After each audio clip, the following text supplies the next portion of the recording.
Hello दोस्तों, स्वागत है आप सबको अल्फ़ाबेट इंग्लिश चैनल पे। आज मैं आपके लिए लाया हूँ काइंड्स ऑफ एडवर्ब। इस वीडियो में हम बात करेंगे कि एडवर्ब के कितने प्रकार होते हैं और एडवर्ब किसे कहते हैं, और हर एक प्रकार को हम डिटेल से बात करेंगे। काइंड्स ऑफ एडवर्ब को समझने के लिए हमारे साथ बने रहिए, वीडियो के आखिर तक आपको काइंड्स ऑफ एडवर्ब समझ में आएगा। चलिए हम देर न करते शुरू करते हैं हमारा आज का लेसन।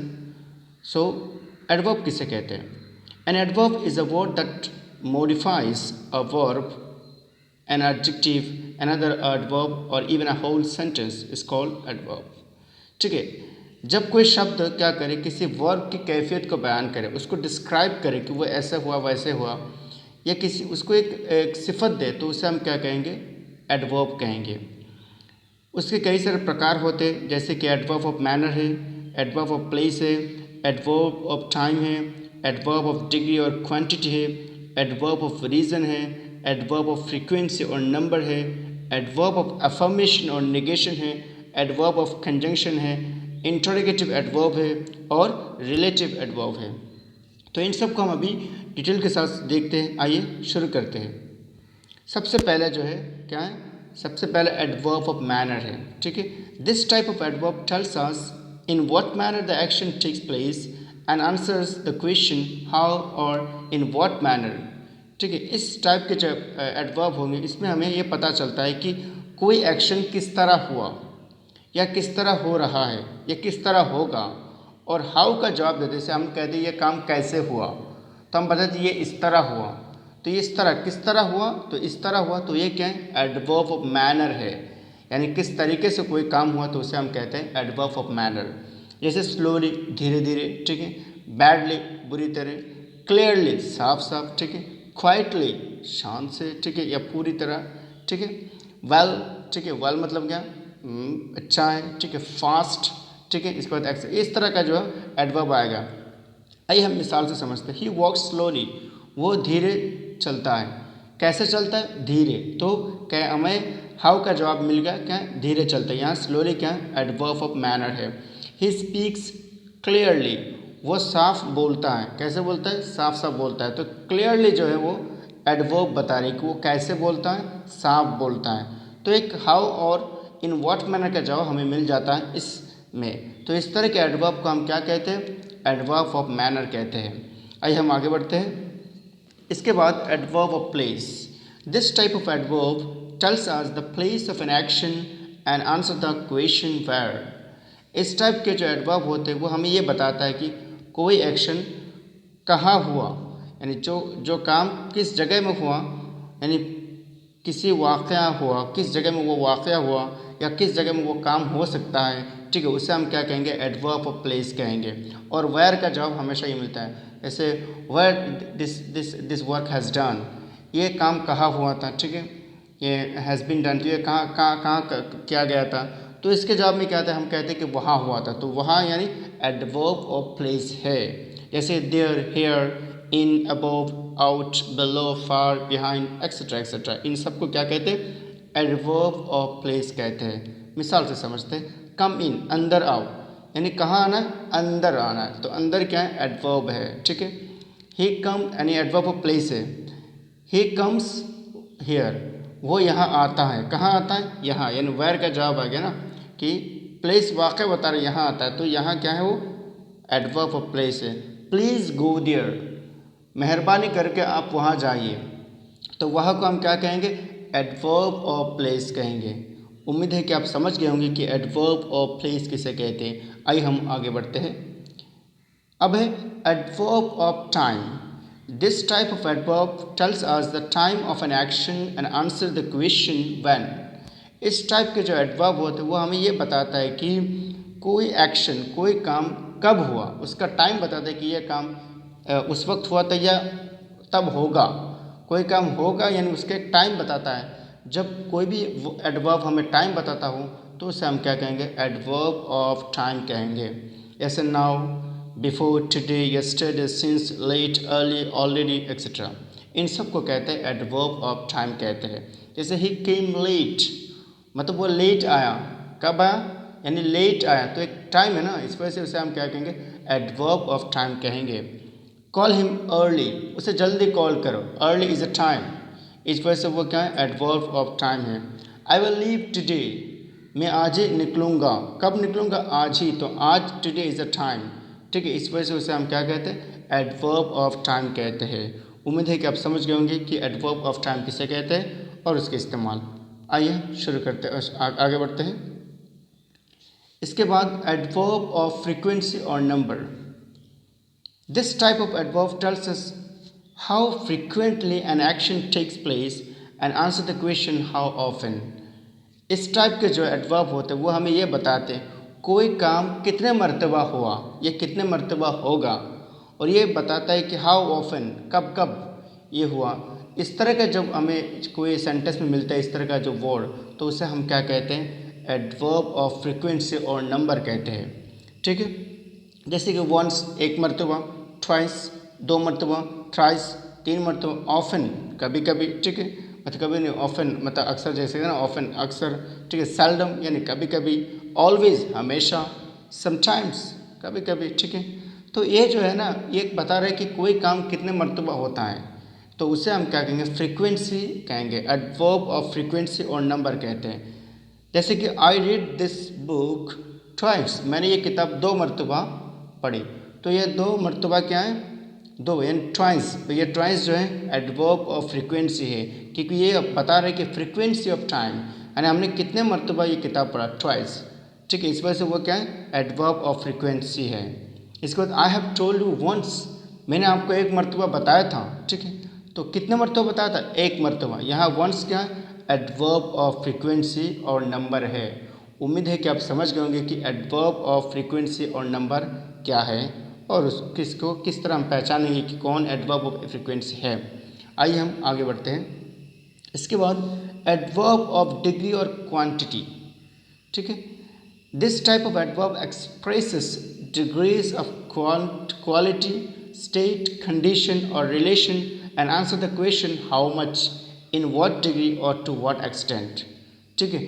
इस टाइप का जो एडवर्ब होता है उससे हमें ये पता चलता है, वो ये बताता है कोई काम किस कंडीशन में है, ठीक है, यानी कहाँ तक हो चुका है और कितना बाकी है, ठीक है। इस तरह का जो हमें डिग्री पता चलता है, उसका लेवल पता चलता है कि कोई काम कितना कहाँ तक हो चुका है और कितना हुआ है, उसके एक मेजरमेंट जो हमें बताता है उसे हम क्या कहते हैं, एडवर्ब ऑफ डिग्री और क्वांटिटी कहते हैं, ठीक है। जैसे वेरी, बहुत ज़्यादा, ठीक है, लिटिल, ठीक है, कम, क्वाइट, पूरी तरह, इनफ, काफ़ी, टू, इसके बाद मच, ऑलमोस्ट, सो, ये सब क्या है, इन सब को कहते हैं एडवर्ब ऑफ डिग्री और क्वांटिटी कहते हैं। ही इज़ टू लेजी, वो बहुत ज़्यादा क्या है, सुस्त है। तो टू, यहाँ जो टू यानी बहुत की, यानी उसका डिग्री बता रहे कितना वो लेजी, बहुत ज़्यादा, इस वजह से वो क्या है, एडवर्ब ऑफ डिग्री है। ही इज़ वेरी क्लेवर, वो बहुत ज़्यादा चालाक है। तो यहाँ वेरी, बहुत, एक मेजरमेंट है, कितना है, बहुत, यानी वेरी, बहुत की तरफ, यानी मेजरमेंट कर रहा है, उसकी क्वांटिटी बता रहा है कि कितना वो चालाक है। इस वजह से यहाँ वेरी और टू ये सब क्या है, ये सब एडवर्ब ऑफ डिग्री और क्वांटिटी है। उम्मीद है कि आप समझ गए होंगे कि एडवर्ब ऑफ डिग्री और क्वांटिटी किसे कहते हैं और उसके इस्तेमाल और किस तरह हम उसे पहचानेंगे। आइए हम आगे बढ़ते हैं। इसके बाद adverb of reason. This type of adverb tells us the purpose और reason of the action and answer the question why. इस टाइप के जो एडवर्ब होते हैं वो हमें बताता है कोई काम क्यों हुआ, उसका वजह बताता है हमें कि ये काम हुआ तो क्यों हुआ। जब हमें किसी भी सेंटेंस में हमें ये पता लग जाए कि ये इस वजह से हुआ, तो हमें पता लग जाता है कि जो शब्द ये बताता हो कि ये इस वजह से हुआ, तो उससे हम समझ जाएंगे कि ये क्या है, एडवर्ब ऑफ रीज़न है। जैसे देयरफॉर, ठीक है, इसको बोलते हैं इस वजह से, हैंस, इसीलिए, ठीक है। तो ये क्या है, एक शब्द है, क्यों हुआ किसी काम को बताता है कि ये काम किस वजह से हुआ, तो उसे हम कहेंगे एडवर्ब ऑफ रीज़न है। जैसे ही देयरफॉर लेफ्ट स्कूल, वो इस वजह से स्कूल छोड़ दिया, ठीक है, वो इस वजह से स्कूल को छोड़ दिया। ही देयरफॉर, तो देयरफॉर क्या है, एक रीज़न बता रहा है कि वो इस वजह से स्कूल छोड़ दिया, तो देयरफॉर इज़ क्या है, एडवर्ब ऑफ रीज़न है। He is hence unable to go school, वो इस पर अभी स्कूल जाने, वो इस वजह से स्कूल जाने के मतलब जाने में सक्षम नहीं है, यानी वो जाने के काबिल नहीं, अभी नहीं जा पाएगा। तो इस वजह से हैंस और देयरफॉर यहाँ क्या है, दोनों एडवर्ब ऑफ रीज़न है। उम्मीद है कि आप समझ गए होंगे कि एडवर्ब ऑफ रीज़न कैसे कहते हैं और उसका इस्तेमाल किस तरह है। आइए हम दोबारा देखते हैं। एडवर्ब ऑफ अफर्मेशन और निगेशन ये क्या है। Adverb of affirmation is an adverb which confirms the action, and adverb of negation is an action which denies the action in a sentence. Adverb of affirmation उसे कहते हैं जब हम किसी भी एक्शन को यानी पुख्तगी ताकीद करते ये काम होगा, यस ये है, यानी उसमें पॉजिटिव चीज़ बता दे कि हाँ ये ऐसा है, हाँ वैसा है, ठीक है, हाँ यस यहाँ ज़रूर। तो इस तरह का जो सेंस जब आएगा तो उसे हम कहते हैं अफर्मेशन। और निगेशन यानी जब निगेटिव, इसमें हमें हमेशा निगेटिव मिलेगा कि नहीं, नॉट, नेवर, इनको क्या बोलते हैं, निगेशन बोलते हैं। जैसे कि examples of adverb of affirmation क्या है, यस या श्योरली, ठीक है, सर्टेनली, अनडाउटली, डेफिनेटली, एब्सोल्युटली, ये सब क्या करता है, एक अफर्मेशन कह रहे हैं, यहाँ कन्फर्म कर रहा है, ताकि कर हाँ ऐसा है, बहुत बढ़िया, बहुत जल्दी, श्योरली ज़रूर, ठीक है, डेफिनेटली कोई शक नहीं है, ठीक है, एब्सोल्युटली। तो इस तरह जो हम कहते हैं यानी एक पॉजिटिव चीज़ की तरफ इशारा कर रहा है और उसमें कन्फर्म कर रहा है, तो उसे हम कहेंगे एडवर्ब ऑफ अफर्मेशन। और निगेशन में क्या है, नो, नॉट, नेवर। आइए मिसाल समझते हैं। यस ही वेंट देयर, हाँ वो वहाँ गया, तो यस यहाँ क्या है, एडवर्ब ऑफ अफर्मेशन है। He will never go there, वो कभी वहाँ नहीं जाएगा, तो नेवर यहाँ क्या है, एक निगेशन है। उम्मीद है कि आप समझ गए होंगे कि एडवर्ब ऑफ अफर्मेशन और निगेशन क्या होता है। आइए हम आगे बढ़ते हैं। इसके बाद adverb of conjunction. Adverb of conjunction are used to connect two clauses, phrases or words. It connects two clauses, phrases or words separated by a semicolon but not by a comma. इसमें क्या होता है, इसमें क्या है, ऐसे adverb आएगा जो दो सेंटेंस को जोड़ेगा और दो वर्ड को भी जोड़ सकता है या दो फ्रेज को भी जोड़ सकता है, ठीक है। मैं आपको पढ़ाऊंगा बाद में कि क्लोजेस क्या किसे कहते हैं, फ्रेज किसे कहते हैं और वर्ड्स की इस्तेमाल हम अलग से बाद में पढ़ाएंगे। अभी यहाँ तक समझिए कि दो फ्रेज या दो क्लोज या दो सेंटेंस को क्या करता है, जोड़ता है, लेकिन जोड़ने के लिए वो क्या करता है, सेमीकोलन का इस्तेमाल करता है, कॉमा का नहीं, ठीक है। मिसाल से समझ, जैसे also, likewise, otherwise, Indeed, still, दस, एक्सेट्रा, इन सबको क्या कहते हैं, एडवर्ब ऑफ कंजंक्शन कहते हैं। आइए और एक मिसाल से समझते हैं। इट वॉज रेनिंग, मतलब यहाँ बारिश हो रही थी, कि इसके बाद सेमीकोलन, देयरफॉर इस वजह से आई चेंज्ड माई प्लान्स, इस वजह से मैंने अपनी पूरी प्लानिंग को चेंज कर दिया। यहाँ याद रखें इन दोनों सेंटेंस को जोड़ा किसने, सेमीकोलन ने जोड़ा। देयरफॉर के बाद जो कॉमा है उसने नहीं जोड़ा, क्योंकि देयरफॉर के बाद हमेशा कॉमा आना चाहिए, ये ज़रूरी है, ये रूल्स के मुताबिक, इस वजह से ये कॉमा आया। तो ये मत सोचिए कि कॉमा की वजह से ये दोनों सेंटेंस जोड़ा है, नहीं, बल्कि यहाँ सेमीकोलन की वजह से क्या हुआ, दो सेंटेंस जोड़ा है, तो उसे हम क्या कहते हैं, कंजंक्शन कहते हैं। तो ये जो सेमीकोलन है उसे हम कहेंगे एडवर्ब ऑफ कंजंक्शन है, ठीक है। इसके बाद और सेमीकोलन की यानी सेमीकोलन और देयरफॉर, इसको क्या कहेंगे, एडवर्ब ऑफ कंजंक्शन कह सकते हैं। इसके बाद देखिए, get up early in the morning, ठीक है, otherwise you will be late for the school, तुम सुबह जल्दी उठो वरना क्या हो जाओगे, तुम क्लास के लिए, स्कूल के लिए लेट हो जाओगे। तो यहाँ सेमीकोलन दे, फिर अदरवाइज, ये अदरवाइज, लाइकवाइज, इंडीड, स्टिल, ये सब क्या है, एडवर्ब कंजंक्शन है, क्योंकि ये सेंटेंस को, दो सेंटेंस को जोड़ता है, और जो भी सेंटेंस जो भी शब्द दो सेंटेंस के साथ एक रिश्ता कायम कर देता है, तो उसे हम क्या कहते हैं, एडवर्ब ऑफ कंजंक्शन कहते हैं। आइए हम आगे बढ़ते हैं। इसके बाद interrogative adverb. Interrogative adverb are used to ask question. Interrogative adverb में ये होता है, वो क्या है, हमेशा क्वेश्चन पूछे जाते हैं, जैसे when, what, why, where, how many, how much, etcetera, इन सबको कहते हैं इंटरोगेटिव एडवर्ब। जैसे वेयर डू यू लिव, आप कहाँ रहते हो, तो वेयर इज यहाँ क्या है, इंटरोगेटिव एडवर्ब है।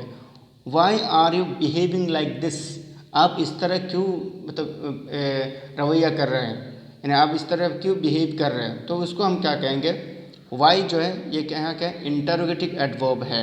इसके बाद how did you do this, आपने ये कैसे किया, तो हाउ क्या है यहाँ, क्योंकि हाउ हमें क्वेश्चन कर रहा है, सवाल कर रहा है, तो इस वजह से उसे हम क्या कहेंगे, इंटरोगेटिव एडवर्ब कहेंगे। उम्मीद है कि आप समझ गए होंगे कि इंटरोगेटिव एडवर्ब किसे कहते हैं। आइए हम आगे बढ़ते हैं। इसके बाद एडवर्ब ऑफ रिलेटिव, ये हमारा आखिरी काइंड्स ऑफ एडवर्ब है। एडवर्ब ऑफ रिलेटिव यानी relative adverbs are used to join sentence और क्लोजेस। जिस तरह हमने इससे पहले देखा था कि जब हम पढ़े थे एक तरह का जो एडवर्ब हमने था कंजंक्शन पढ़ा था, तो दो सेंटेंस को जोड़ रहा था। यहाँ भी वैसे ही है कि यहाँ दो सेंटेंस को जोड़ेगा लेकिन उसका तरीका अलग होगा, ठीक है। वहाँ सेमीकोलन और देयरफॉर, लाइकवाइज इन चीज़ों से हमने जोड़ा, लेकिन यहाँ हम व्हेन, वेयर और क्या वाई इन चीज़ों से हम क्या करेंगे, जोड़ेंगे कि तो जब कोई भी शब्द, कोई भी एडवर्ब दो सेंटेंस को जोड़े, ठीक है, या दो क्लोजेस को जोड़े, तो उसे हम क्या कहते हैं, एडवर्ब ऑफ रिलेटिव कहते हैं, ठीक है। जैसे कि आई know the time when he will come, मुझे वो वक्त पता है कि वो कब आएगा, ठीक है। तो व्हेन ने क्या, वो कब आएगा, तो व्हेन ने क्या दो सेंटेंस को जोड़ा, तो इस वजह से यहाँ व्हेन क्या है, एक टाइम यानी एडवर्ब ऑफ रिलेटिव है कि वो इसने जोड़ा है, रिलेटिव यानी संबंध बनाना। I know the place where he was born, मैं उसे मैं वो जगह जानता हूँ यानी जहाँ वो पैदा हुआ, ठीक है। तो वेयर यहाँ जहाँ का मतलब में आया, तो वेयर क्या है, यहाँ एक एडवर्ब ऑफ रिलेटिव है, ठीक है। इसके बाद आई know the reason why he got angry, मुझे वो कारण पता है, मुझे वो वजह पता है कि वो क्यों गुस्सा हुआ, ठीक है। तो वाई, क्यों, ठीक है। याद रखें जब भी ये जो हमें देख रहे हैं WH जो क्वेश्चंस की तरह आ रहा है, वो जब भी सेंटेंस के बीच में आएगा तो उसका मतलब बदल जाता है। वहाँ मतलब वाई मतलब वहाँ क्या था, क्यों, यहाँ मतलब क्यों, यहाँ भी जैसे वैन का मतलब कहता है कब, और यहाँ आएगा जब, ठीक है। वायर का मतलब कहाँ, और यहाँ क्या आएगा, जहाँ। तो ये इस तरह का जब क्या करते हैं सेंटेंस के बीच में आता है तो दो सेंटेंस के दरमियान एक रिश्ता कायम करता है, तो उसे हम क्या कहते हैं, एडवर्ब ऑफ रिलेटिव कहते हैं, ठीक है। उम्मीद है कि आप समझ गए होंगे कि एडवर्ब ऑफ रिलेटिव किसे कहते हैं। तो ये था हमारा आज का लेसन कि adverb of kinds of adverb किसे कहते हैं और एडवर्ब किसे कहते हैं, जो मैंने आपको डिटेल के साथ समझाया होगा। अगर आपको हमारे वीडियो पसंद आए तो लाइक कीजिए, शेयर कीजिए और सब्सक्राइब कीजिए। Thanks for watching, see you again, टाटा, बाय बाय।